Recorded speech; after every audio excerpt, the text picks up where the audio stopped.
Inihahandog ng lokal na pamahalaan ng Brooks Point sa ilalim ng tanggapan ng Punong Bayan at Municipal Information Office ang programa sa radyo tuwing Sabado, alas 11 hanggang alas 12 ng tanghali, ang impormasyon ng bayan para sa lahat. Hatid ng himpilang ito, ang impormasyon ng bayan para sa lahat. Impormasyon ng bayan para sa lahat. Magandang umaga bayan ng Brooks Point, lalawigan ng Palawan at sa lahat ng ating mga tagapakinig sa programang Impormasyon ng Bayan para sa lahat. Ngayon po ay 18 araw ng Oktubre. Ako po ang inyong lingkod, Joshua Sariego, ang inyong makakasama sa isang oras na programang sumasa inyo tuwing araw ng Sabado sa ikalas 11 ng umaga na sabay pong mapapakinggan sa 104.5 Radyo Natin FM at 89.5 Radyo Bandera Philippines. Ang programang ito ay binubuo ng Balitang Bayan, Talakayang Bayan at Serbisyong Bayan na hatid po sa atin ng lokal na pamahalaan ng bayan ng Brooks Point sa pangunguna ni Mayor Cesario R. Benedito Jr. Para po sa unang segment ng ating programa, mapapakinggan po natin ang mga napapanahong balitang hatid sa atin ng Paratungon Elementary School o ng PES News Team. Mga balita sa loob ng bayan. Mga balitang dapat mong malaman. Balitang makatotohanan. Balita na ang direksyon ay pagunlad ng bayan. Balitang Bayan. Magandang araw ng Sabado. Ako po si Irene Taladro.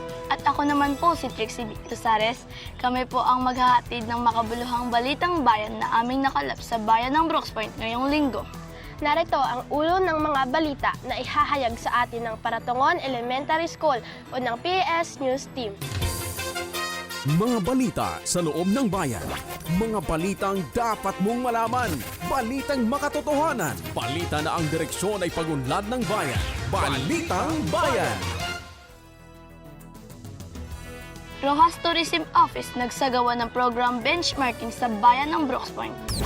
Kinatawan mula sa Office of the Presidential Advisor on Peace, Reconciliation and Unity, bumisita sa tanggapan ni Mayor Benedito.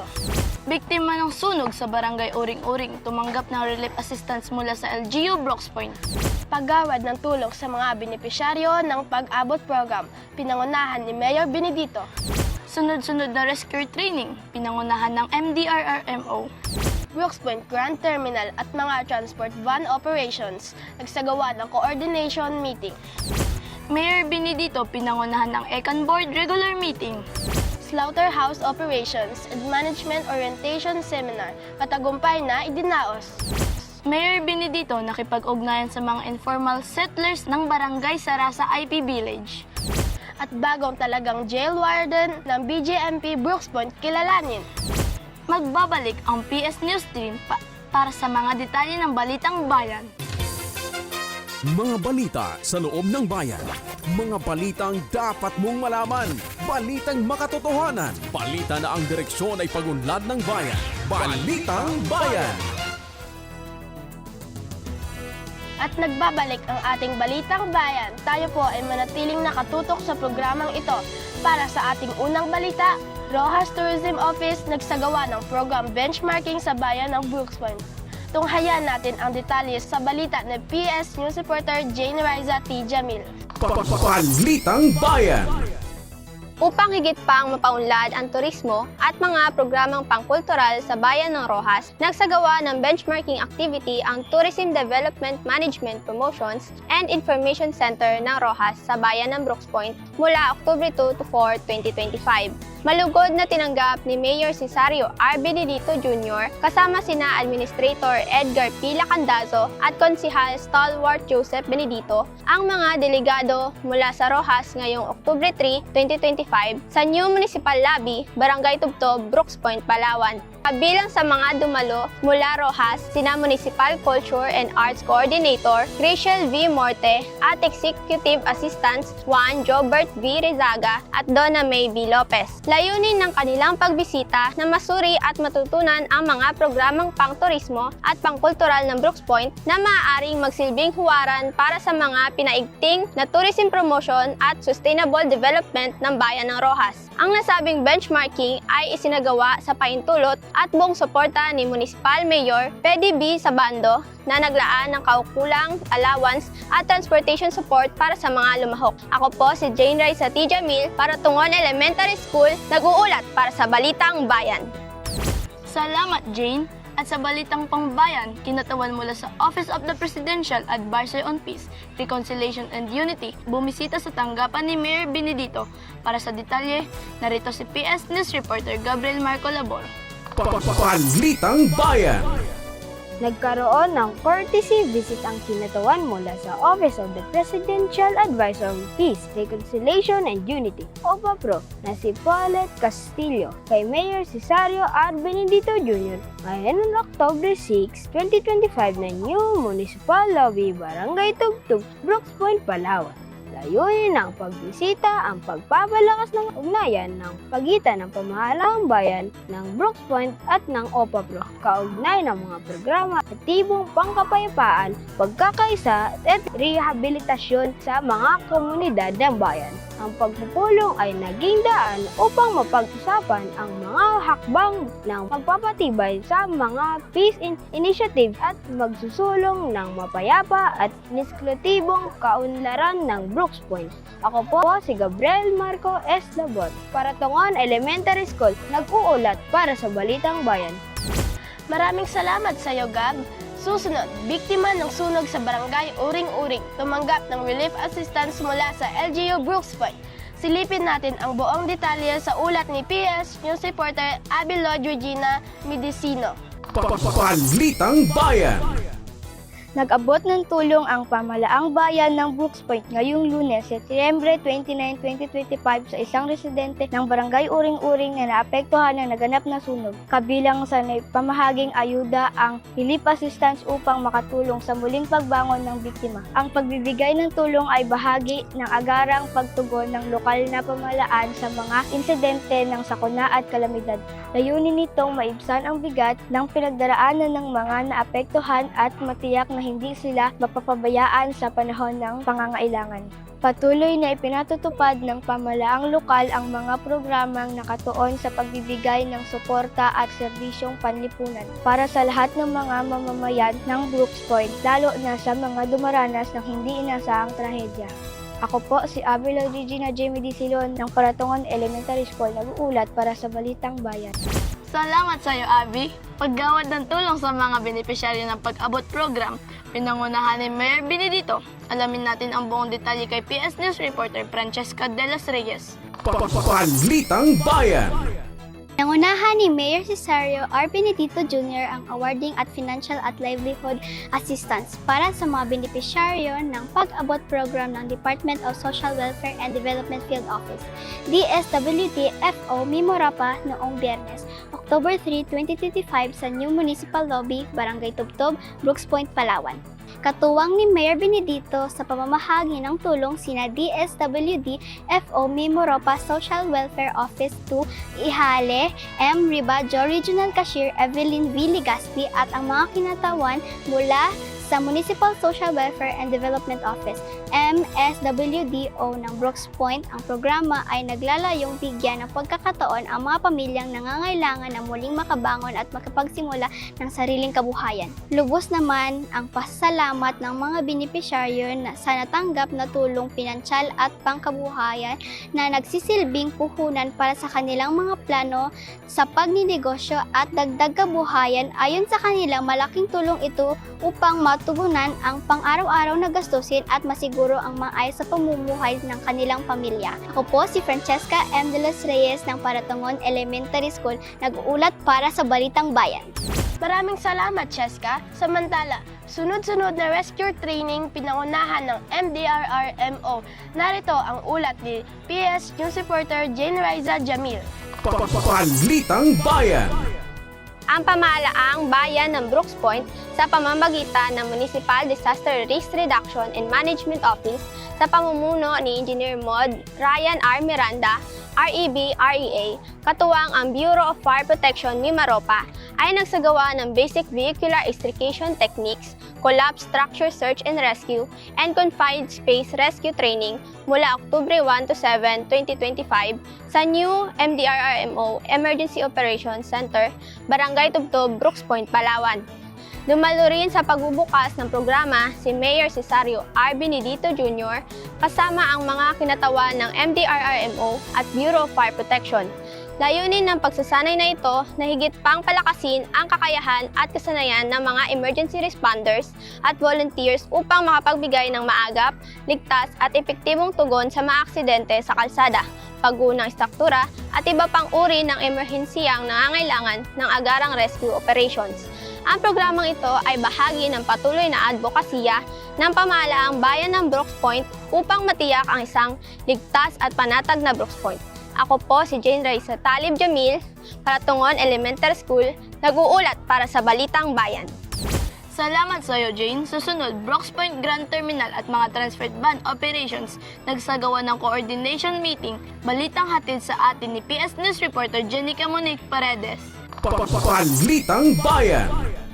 Idinaos ng Brooks Point Grand Terminal Administration at mga kawani sa pangunguna ni Administrator Joey Heredero ang isang coordination meeting kasama ang mga transport van operator, Municipal Administrator Edgar Lacandaso, Land Transportation Office OIC TRO2 Jeffrey Pautagana, LTFRB Mimaropa CTDO Angelo Quinto noong October 1, 2025 sa conference room ng New Municipal Building, Barangay Tubtob, Brooks Point, Palawan. Layunin ng pulong na talakayin ang iba't ibang isyu at suliranin sa operasyon kabilang ang mga paglabag sa transportasyon at reklamo ng mga pasahero. Sa pamamagitan ng pulong na ito, ang BPGT Administration, LGU, Brooks Point, LTO at mga transport van operator ay sama-samang naghahanap ng solusyon at nagsusumikap na paigtingin ang pagpapatupad ng mga pamantayang regulasyon upang matiyak ang ligtas at patas na transportasyon para sa publiko. Ako po si Jenica Monique N. Paredes ng Paratungon Elementary School, nag-uulat para sa Balitang Bayan. Maraming salamat sa iyo, Monique. Samantala, Mayor Benedito, pinangunahan ang ECAN Board Regular Meeting. Narito ang ulat sa atin ni PS News reporter Gabriel Marco Labor. Balitang Bayan. Nagsagawa ng regular na pagpupulong ang Environmentally Critical Areas Network, ECAN, Board ng Bayan ng Brooks Point noong Biyernes, October 3, 2025 ng conference room ng New Municipal Building, Barangay Tugtog, Palawan. Pinangunahan ito ni Mayor Cesario R. Benedito Jr. kasama ang mga miyembro ng board upang talakayin ang mga aplikasyon para sa board endorsement ng iba't ibang proyektong pang-commerce at pang-kabuhayan.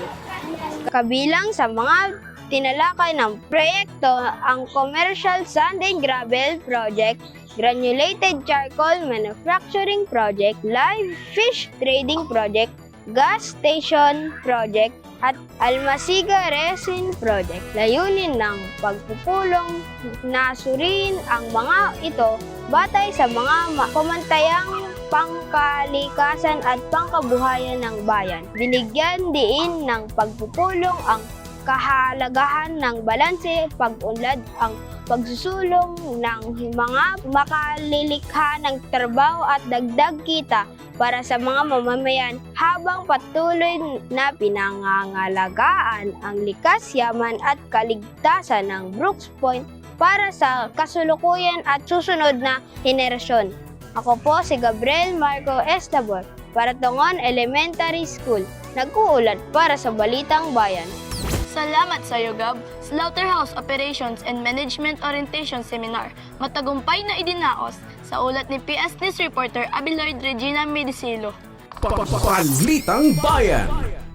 Isinagawa ng Pamahalaang Bayan ng Brooks Point katuwang ang National Meat Inspection Service, Regional Technical Operations Center, NMIS RTOC, Mimaropa, ang Slaughterhouse Operation and Management Orientation Seminar, SOMOS, noong October 6 to 7, 2025 sa Convention Center, Barangay Poblacion 2, dinaluhan ni Mayor Cesario R. Benedito Jr., Medo Bernard Quijano at mga kinatawan mula sa NMIS RTOC Mimaropa sa pangunguna nila Dr. Maria Elaine Joyce C. Villarreal, Mr. Michael A. Monterrey at Mr. John Rafael M. Pedernal.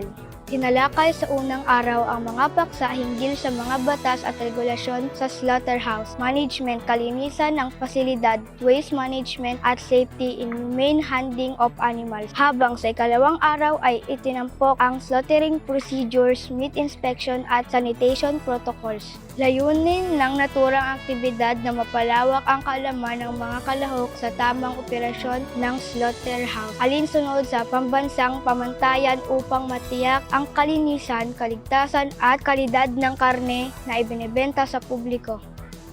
Ako po si Abela Yurinia J. Medisilo ng Paratongon Elementary School nag-uulat para sa Balitang Bayan. Maraming salamat, Abby. Samantala, Mayor Benedito nakipag-ugnayan sa mga informal settlers ng Barangay Saraza IP Village. Narito ang ulat ni PS News reporter Francesca De Los Reyes. Balitang Bayan. Nakipagpulong si Mayor Cesario R. Benedito Jr. sa mga Informal Settlers Families ISFS sa Barangay Saraza IP Village ngayong Oktubre 6, 2025 upang talakayin ang mga issues may kaugnayan sa kanilang paninirahan gayon din ang mga hakbang ng lokal na pamahalaan para sa maayos na relokasyon at kabuhayan. Layunin ng pagpupulong na mapakinggan ang mga hinaing at pangangailangan ng mga pamilya pati na rin ang pagbibigay ng impormasyon hinggil sa programang inilaan ng pamahalaan, bayan katuwang ang kaukulang ahensya ng pamahalaan. Dumalo rin sa nasabing pagpupulong sina MSWDO Rinaldo G. Baco sa Barangay Captain Erlito Paalam Engineer Charmaine Trocino, mga kinatawan mula sa Municipal Planning and Development Office, MPDO at iba pang tanggapan ng pamahalaan upang magbigay ng gabay at tulong sa pagtutupad ng mga programang para sa mga ISF. Ako po si Francesca M. De Los Reyes ng Paratongon Elementary School, nag-uulat para sa Balitang Bayan. Salamat sa iyo, Cheska. At bagong talagang jail warden sa BGMP Brooks Point kilalanin. Balitang hatid sa atin ni PS News reporter Jenica Monique Paredes. Balitang Bayan. Formal na nag-courtesy call kay Mayor Cesario R. Benedito Jr. ang bagong talagang warden ng Brooks Point Municipal Jail, Senior Inspector Santiago B. Bumulyad Jr.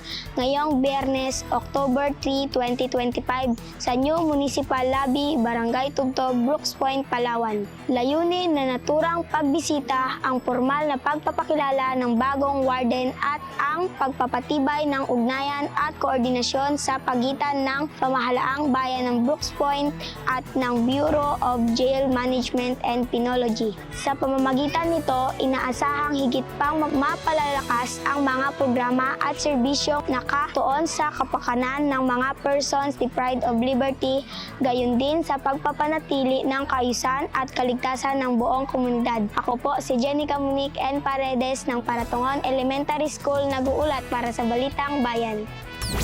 Maraming salamat, Monique. Manatiling nakatutok sa pakikinig at panunood ng ating program Impormasyon ng Bayan para sa lahat.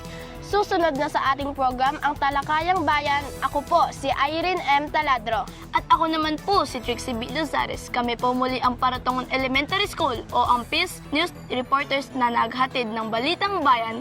Mapagpalang araw sa lahat, Bayan ng Brooks Point! Mga balita sa loob ng bayan. Mga balitang dapat mong malaman. Balitang makatotohanan. Balita na ang direksyon ay pagunlad ng bayan. Balitang Bayan. Maraming salamat po sa mga mahuhusay nating tagapaghatid balita mula sa PES News Team. Maraming salamat din po sa kanilang principal, Ma'am Erlinda M. Bacosa, sa patuloy na pagsuporta sa mga estudyante ng Paratongon Elementary School. Susunod na po ang ating Talakayang Bayan kung saan makakasama po natin ang ating Indigenous Peoples Mandatory Representative, Honorable Nerelia Pacaldo. Talakayang Bayan. Masusing pag-uusapan ang mga programa at proyekto ng bayan. Talakayang Bayan. Ilalahad ang mga plano at direktiba ng pamahalaan. Pag-aaralan ang bawat anggulo ng sitwasyon. Lilinawin ang bawat issue. Magbibigay ng matalino at makabuluhang talakayan. Talakayang Bayan. At nagbabalik ang ating programang Impormasyon ng Bayan para sa lahat. Nandito na po tayo sa ating ikalawang segment, ang Talakayang Bayan. Mapalad po tayo dahil makakasama po natin ang ating Indigenous Peoples Mandatory Representative at kasama po natin sa Sangguniang Bayan. Walang iba po, makakasama natin ngayong umaga ang ating Honorable Nerelia Pacaldo. Magandang umaga po, ma'am. Magandang umaga po. So ayan po, live po tayo ngayon sa radyo. Bago po gusto ninyong batiin po yung ating mga kapatid po na IPs. Ay, sige po, maganda po yun na unang-unang mabatid sila. Manungang masubo sa aming salita. Manungang masubo mga minan, mga maman, mga katipusdan, mga sali-sali kong mga kapalawanan, manungang masubo. Manungang masubo po sa ating mga pakinig dito sa radyo. So ayan po, kamusta naman po kayo ngayong araw po, ma'am? Okay lang. Maraming ginawa.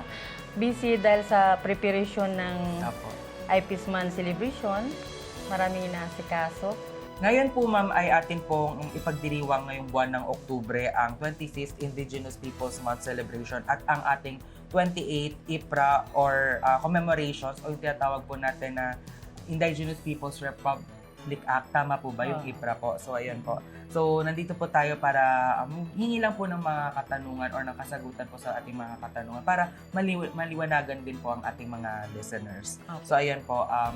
SB Nere, ayan po. Ngayon pong ipinagdiriwang po natin ang Indigenous Peoples Month. Maaari niyo po bang ikwento sa amin kung ano po yung tema ngayong taon at paano po ito nakaugnay sa kultura at buhay ng ating mga Palauan tribe dito sa bayan ng Brooks Point? Magandang katanungan yan.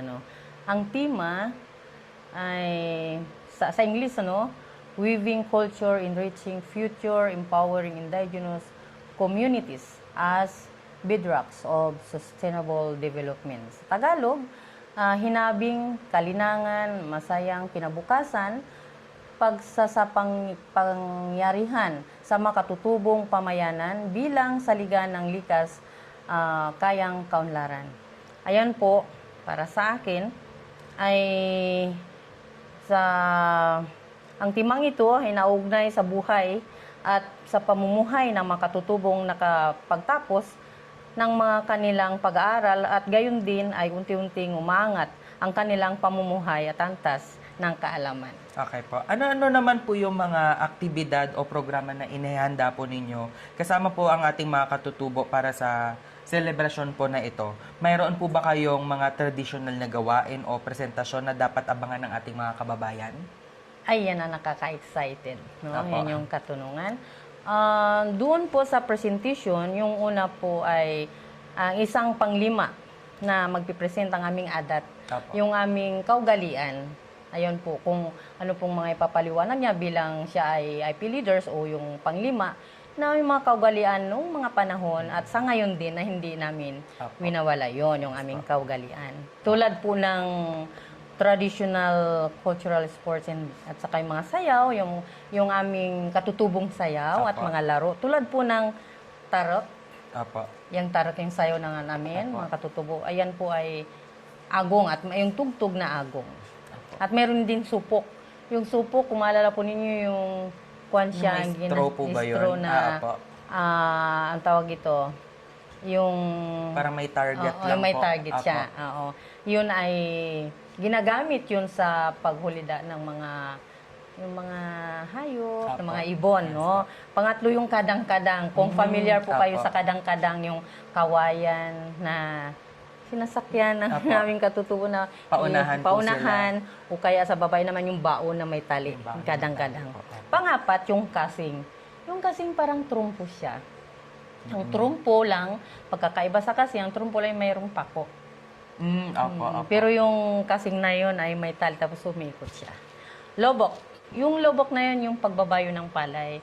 Kasi yun po, nung panahon at saka ngayon, pagka hindi na makapagiling ng palay, binabayo na lang namin yung tuyong palay na yon tapos ng pag-ani para po mayroon kami makakain, mayroong masahing.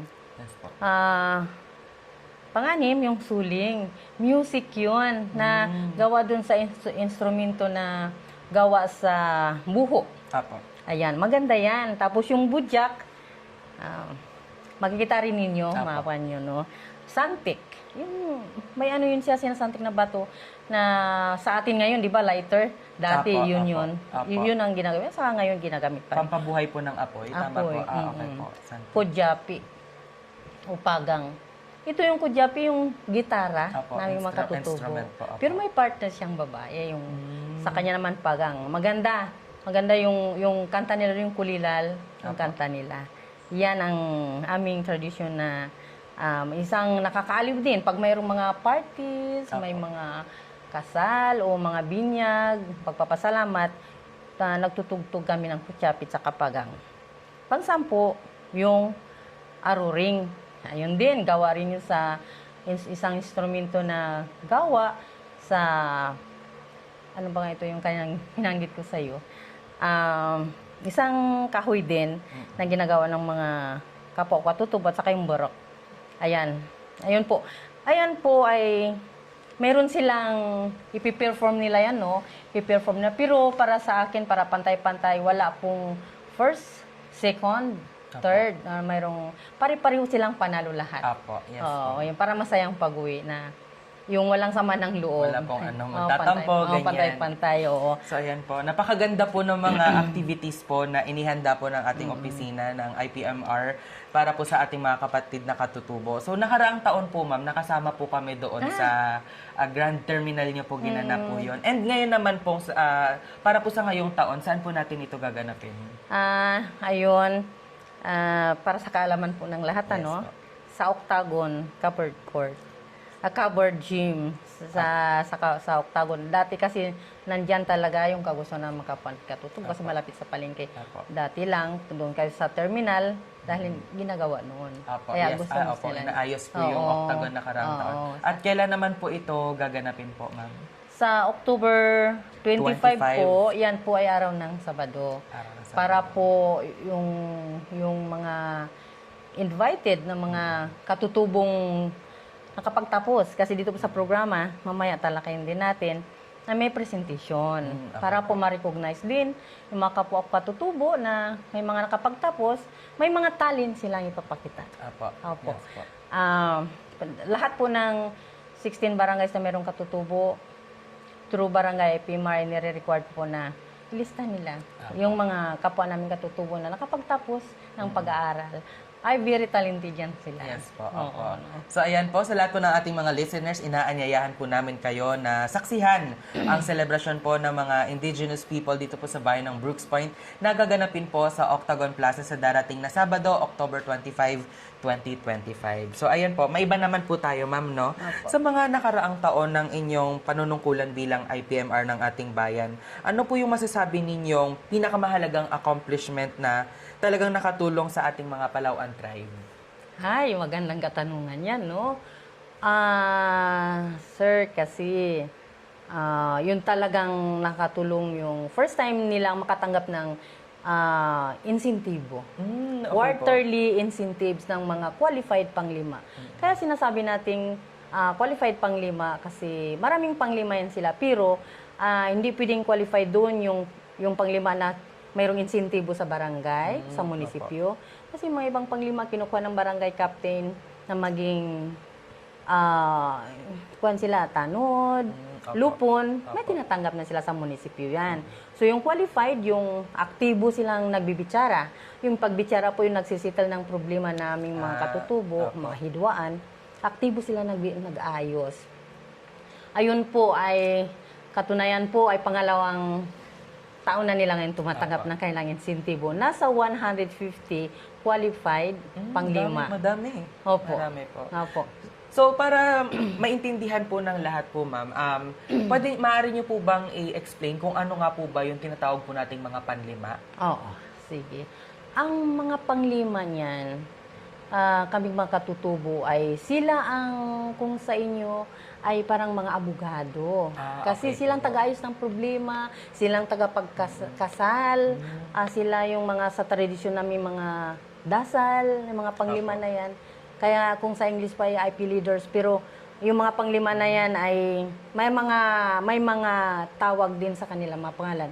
Mayroong pagibuton, yung leader. Panglima, yung pangkalahatan na manig bitsara o manig ayos ng problema. mga hidwaan ng mga kapwa ng katutubo. Silang taga-kasal at taga-dasal din sa mga binyag o yung palbot. Apo. Di ba? Ayan sila. Sila ay hindi sabi na dinaan sa eleksyon na sila ay panglima, kundi doon sa bloodline. Oo. Okay po. Kung ang lulo namin, kunyari, ang lulo ng lulo namin ay panglima na o IP leaders na o yung dati kasi sabi chieftain, hindi na chieftain, punong tribo, hanggang kung sino magmawala siya ay may mga yung anak May o yung mga anak apo. po. Opo. Salin-salin o mana.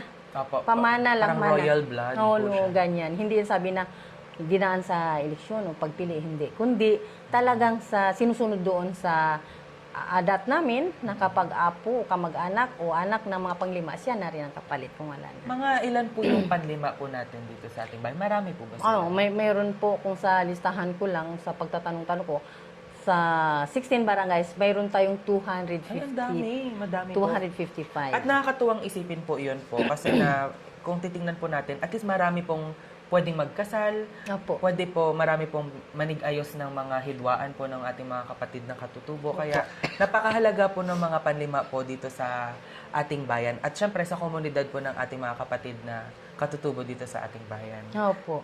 So, ayan po. Alam naman po natin, ma'am, na hindi po madali ang buhay ng ating mga katutubo. Ano po yung mga pangunahing hamon na kinakaharap po nila ngayon? At paano nyo po sila, bilang IPMR po natin, natutulungan upang malampasan po ito? Iyon. Sige. Magandang katanungan yan, no? Totoo pong hindi madali ang buhay at pamumuhay ng aking mga kapwa katutubo. Isa sa mga pangunahing hamon na kinakaharap nila sa ngayon ay kung paano sila makapag-aral sa kanilang mga estudyante upang sa gayon maibang at mabago ang antas ng pamuhay kumpara sa mga nakagisnang pamumuhay. Apo. Bilang kanilang representante, patuloy tayong nakipag-ugnayan sa iba't ibang sangay ng ating pamahalaan katulad ng DSWD, DepEd, NCIP at LGU upang sa gayon may sama sila sa mga scholarship Apo. program ng ating pamahalaan, bagay na malaking tulong upang mabawasan ang bigat at hirap sa pag-aaral sa kanilang mga anak. And thank you so much po for that, ma'am. At maraming salamat din po, of course, sa pagiging boses po ng mga IP brothers and sisters po natin. Kasi kung wala tayong IPMR po, at syempre napakahalaga po ng role na ginagampanan ng IPMR. Katulad na lang din po yan ng mga liga ng barangay, ganun po ng Sangguniang Kabataan Federation President. Tayo po at kayo po yung nagiging boses po ng ating mga katutubo. At maraming salamat po sa pagiging boses po nila dito po sa ating pamahalaan. So, maaari po ba ninyong ibahagi sa amin yung pangmatagalang proyekto o plano para matiyak na patuloy na mapapangalagaan ang karapatan at kabuhayan ng ating mga katutubo dito sa bayan ng Brooks Point? Magandang katanungan yan, Isa po sa ating naisibahagi na alam nating ito'y pangmatagalang proyekto para sa kabuhayan ng ating mga katutubo sa bayan ng Brooks Point. Ito po ay ang Hapag Katutubo Okay. na ang ibig sabihin ay halina't magtanim ng prutas at gulay. Programang naghihikayat sa ating mga kapwa katutubo na patuloy na magtanim upang may pagkakitaan maliban sa may pagkain sila sa araw-araw. Ayan po yung Hapag Katutubo ay nagkandak dito nakarang taon. Ang venue natin sa Mariñana. Doon po nilunsad yung pagtatanim ng gulay at mga prutas, mga punong kahoy. Apo. Ayun po. Kaya yun ang pangmatagalan, no? Kaya nasabing pangmatagalan kapag iba'y nagtanim, yung tanim na niya ng pangmatagalang hanap buhay. Apo, o tuloy-tuloy po pamumuhay. siyang bubunga po at Opo. mapapakinabangan po natin yan. Pwede Oo. nating ibenta para may pagkakitaan po tayo. At syempre, pang sariling pangkonsumo, pwede rin po natin itong kainin or gawing pagkain sa ating hapagkainan. Ayan naman po. Paano naman po nakikipagtulungan ng inyong tanggapan or yung tanggapan po ng IPMR sa LGU at sa iba pang ahensya para matiyak na mas naririnig at mas napapahalagahan ang boses ng ating mga katutubo? Kamusta naman po yung connection po ninyo kay Mayor at sa ating mga kasama po dyan sa Sangguniang Bayan? Opo. Ang tanggapan po ng Municipal IPMR ay patuloy na nakipag-ugnayan at nakipagtalastasan at nakikilahok sa mga programa at aktibidades ng iba't ibang sangay ng ating pamahalaan upang may parating ang mga hinaing ng ang aking mga rinirepresenta ng mga kapwa katutubo. Sa pagsulong po ng mga measures, ordinance, resolutions, ay sa sanggunian, kung ano po yung aking mga pwedeng papakinabangan ng mga kapwa katutubo tulad sa ordinance, ay talang sumusuporta naman sila. Si Mayor naman, wala akong masabi. Lahat po ay sinusuportahan. Oo, talaga. O si Mayor po, lahat naalala ko yan sa kahit yung unang termino ko, ngayong pangalawang termino ko, ay patuloy lang sa suporta. Pag sinabi ko, Mayor, mayroon akong draft ordinance na ganito. Lalo na po yung IP dorm. Ay, opo, maganda po. Narinig ko po yun, ma'am. Opo. Kamusta na po pala yung progreso po ng proyekto po na yun? Opo. Yan po ay approved ordinance ng IP dorm students ng PSU. Siyempre, very supportive talaga yung ating ama ng bayan, no? Una, siyempre, hindi naman tayo makapagpatayo kung wala tayong na-acquire na lute. Ay, na lute. Hindi pa. Ayun po, at nakausap niyo yung may-ari ng lupa. Okay naman po na inahanda po. Katunayan na isama na po yan sa annual investment plan. Hindi lang natin alam kung 26 o 27. Hindi rin natin agad-agad kasi nga pinaghati-hati yung pundo ng bayan. Pero sa mga kasamahan ko sa sanggunian, talagang wala akong masabi. Talagang very supportive sila. Talagang inaalalayan nila ako. Pag dati naman kay Mayor, wala akong masabi. Lalo na ngayong Atiman celebration. Yes po, opo. Grabe rin. Basta sinabi ko, Mayor, itong kailangan. Doon ka na, ganyan ka lang. Supportan talaga siya. Wala akong masabi. At magandang proyekto po yung magkakaroon po ng dorm sa IP dorm po doon sa PSU banda. Kasi syempre marami po tayong mga kapatid na katutubo na nag-aaral po sa kolehiyo. At syempre, malaking tulong po ito kasi lalo na po sa mga malalayong tirahan. Kung magkakaroon po sila ng sariling dorm, ay hindi na po sila gagastos sa kanilang pamasahe. Kung gagastos man po sila ng pamasahe, ay yun na lang po ang pag-uwi po sa kanilang mga tahanan. Pero pagkatapos po ng klase, ay hindi na po nila iisipin pa po yung gasto sa tirahan dahil kung meron na pong ganun ay of course. Opo. Kaya lang idagdag ko lang, kaya naisipan ko pong gumawa ng ordinansa. Dahil po ang awa ko sa mga kapwa katutubo at dinanas ko po yan. Sa layo po ng barangay, sabihin po natin barangay Malis. Ay, layo. Barangay Malis. Mangutang sila, kunyari ng motor. Hindi lahat ng oras ay may tuloy-tuloy yung payments. Yun po ay hinuhugot din. Kahit man mag-boarding house, magkano po yung boarding house ngayon? So, naisip ko, kasi sa pinagdaanan ko, ako isang working student na hirap palang kalagayan. Dadaanan, puro basakan. Pero yung mga kapwa ko katutubo sa malayong barangay, yung init, ulan, magmumotor sila, tapos minsan kakaulihan pa. Ganun. Kaya sabi ko, parang in-imagine ko, gagawa ko nito, sinikap ko na pag doon sila, may dorm sila. Sipirit naman yung mga lalaki, no? Sa kalalaan, sa mga babae. Ang forma kasi ng pangarap ko sa gitna doon yung kanilang admin na para maproteksyonan sila na bilang mga kabataan o yung mga estudyante na hindi sila mapabayaan. Siyempre, pag magkaroon na yan, mayroon ding mga patakaran na yung mga bisita, kung ano mga bawal, yung mga paninigarilyo, pag-inom, bawal naman sa estudyante. Kaya maganda, in-imagine ko, napakaganda, no? Kaya yun yung pangarap ko. Pero sa kabila niyan, hindi talaga ako pinahirapan sa sanggunian, saka ni Mayor, talagang natuwa pa nga siya. Dahil maganda po yung layunin po nun, ma'am, no? Kasi syempre, kapag college po talaga, kapag nasa kolehiyo ka po, hindi po natin may iwasan na uuwi po tayo ng gabi. Or kung hindi uuwi ng gabi, ay kailangan po natin meet up sa mga classmates po natin kapag may mga group projects po tayo, especially kapag may mga research paper. Napaka-importante po ng research paper sa pagtatapos ng isang estudyante po, ano? At hindi naman po pwede na papabayaan na lang po ito. At may mga ilan po na nagsasakripisyon at umaabot na ng gabi. Kaya malaking bagay po na magkaroon po ng dormitories po para po sa kanila, para hindi na po natin maiwasan yung mga potential na aksidente sa pag-uwi po nila sa kanilang mga tahanan tuwing gabi. At maganda po yun, no, na ilalagay po yung admin sa gitna para mahiwalay po yung para sa lalaki at para sa babae. At siguro maproteksyonan at magabayan po sila at makita na hindi po sila gumagawa ng, alam po yun, yung Labag. pagbibisyo po. Ganyan. Siyempre, at the end of the day, tayo po ay nasa eskwelahan para po mag-aral po. Tama po kayo. Hindi pa ninyo po naitatanong, pero naitanong siguro nyo kanina kung ano pang dapat abangan ng mga aking mga plano na sa susunod.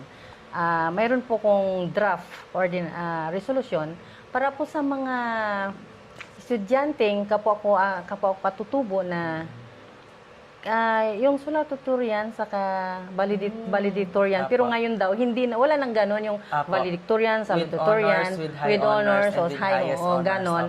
Ay mayroong full scholarship allowance. Para naman, mayroon tayong scholarship ng bayan, no? Scholar ng bayan. Lahat naman yun, walang pinipili. Pero ito naman, excuse me po, para lang mas lalo pang ma-motivate. Yung mga kapwa patutubo na karamihan, matataas ang grado nila. Nakakatuwa, no? Sa kabila ng hirap ng kalagayan. Pero yung bang magkadagdagan pa na ma-challenge sila o mas lalo pang silang sipagan na pag-aaral at matuwa sila, masaya sila sa buhay at mati magulang nila na nare-recognize sila. Yes po. Yun bang full scholarship? Basta halimbawa may grades na 90 to 100, mga ganon. Ang with honors po ay may grades po na 90 to 94. Wow. Ang with high honors naman po ay 95 to 97 at ang with highest honors naman po ay with 98 to 100 po. Tatlong... Yes po, may bracket po sila. May bracket sila. Parang sinasabi na valedictorian, salutatorian, sa first honorable mention. Yes. Ganon dati hindi yun. naman po. Basta po yung grades po ninyo ay Ganon, makapasok doon sa bracket. Kayo po ay qualified para maging with honors, with high honors, at with highest honors. Ayun. Ang valedictorian at salutatorian naman po, sila po yung top of the class. Pero sa pagkakaalam ko po, dinidiscourage na po yun. Bale, wala na pong pinakamataas, wala na pong pangalawa sa mataas, wala na pong panlima. Para lahat po ma-foster po natin yung pagpapantay-pantay. Tama. Ganyan po. Opo. Yan po. Maganda yun. Ayun po ang sunod kong tatayuan yung draft resolution. At pinagdadasal po natin na masuportahan po yan ang ating pamahalaang lokal ng bayan ng Brooks Point. Yung pinagdasal ko ay hindi po yun aayahuhan at hindi nila ko pabayaan. Maganda po ang layunin po. Maganda po ang minimiti natin dyan. Kaya sabay-sabay po nating ipagdasal na masuportahan pa po yung mga proyekto po ng ating opisina ng IPMR. At bilang pagtatapos po, ma'am, ano po yung nais ninyong idirektang mensahe para po sa ating mga kapatid na Palauan at sa iba pang mga katutubo dito sa bayan ng Brooks Point, lalo na ngayong buwan ay nakalaan po ito para sa kanila. Pwede po ninyo silang batiin gamit po ang sarili po ninyong dialekto. Sige, maraming salamat po. Bilang pagtatapos ng ating maikling pakipagtalastasan, nais kong batiin ang aking kapwa katutubo na maligayang pagdiriwang sa buwan ng mga katutubo. Halina't magdiwang sa ika-28 Indigenous People Month Celebration and 20th April commemorations. No? Do Palawan,